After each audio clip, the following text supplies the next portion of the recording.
2000 টাকা ভাতা পেতাম, সেটাও দীর্ঘদিন থেকে আমরা বঞ্চিত। আমাদের ছেলে সন্তান লেখাপড়া করতে পারে না, আমরা দুবেলা ভাত পেট ভরে খেতে পারি নাই। তবু আমরা বাংলাদেশের আইনকে মান্য করে আমরা এই কাজ চালিয়ে যাচ্ছি। আমাদের মতো যোগ্যতা দিয়ে প্রাইমারি স্কুলে চাকরি করে অনেক ভাইয়েরা রিটায়ার্ডে যাচ্ছে, তাদের ছেলে মেয়েকে লেখাপড়া করাচ্ছে। আমাদের মতো যোগ্যতা নিয়ে অনেক মানুষই অনেক কর্মক্ষেত্রে রাজস্ব ক্ষেত্রে যাচ্ছে। আমাদেরকে রাজস্ব খাতে নেওয়া হোক এবং আমাদের যে বকেয়া বেতন সরকারের কাছে আমরা দীর্ঘদিনের বকেয়া পড়ে রয়েছে, সেই বকেয়াটুকু পরিশোধ করা হোক।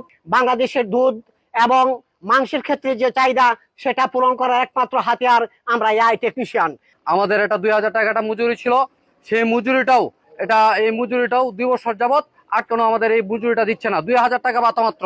আমরা কৃত্রিম প্রজননের মাধ্যমে দেশের গবাদি পশুর জাত উন্নয়ন এবং দুধ উৎপাদন এবং পুষ্টির যোগান মেধা তৈরির আমরা এক বৃহৎ কারিগর। সারা বাংলাদেশে 5000 এআই কর্মী রয়েছে। প্রতি ইউনিয়নে একজন করে সরকারিভাবে আমাদের নিয়োগ দেওয়া হয়েছে। কিন্তু আমরা 25 বছর যাবৎ আমরা বিনা বেতনে আমরা এই কৃত্রিম প্রজননের সেবা দিয়ে আসছি। যে একটা 2000 টাকা ভাতা চালু ছিল, আজ 20 মাস যাবৎ এই বেতন বদ্ধ রয়েছে। কে আত্মসাৎ করলো, কোনো তদারকি নাই। অনেকেই অকাল মৃত্যুবরণ করেছেন এবং পুঙ্গুত্ব বরণ করেছেন, তাদের পরিবারে হাল ধরার মতো কেউ নেই।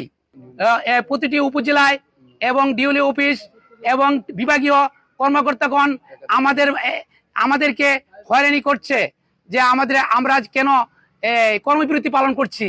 আমাদের রিপোর্ট এবং গেট সিমেন্ট বন্ধ করে দিয়েছি, আমরা কর্ম থেকে বিরত রয়েছি।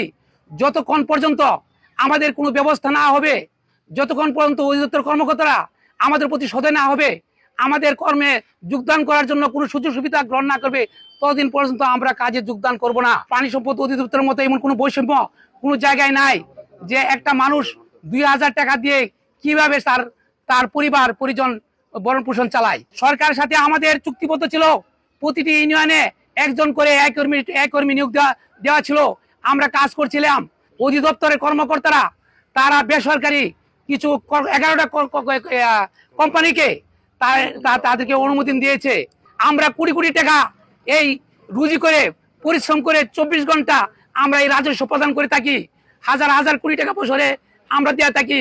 কিন্তু 10% যদি এখানে আমাদেরকে দেওয়া হতো, তবু আমাদেরকে একটা স্থায়ী কর্মসংস্থান হতো এবং 15,000 টাকার একটা মজুরি মাসে পেতাম। কিন্তু সেটা আমার থেকে অধিদপ্তর মিথ্যা আশ্বাস দিয়ে আমাদেরকে এভাবে হয়রানি করা হচ্ছে।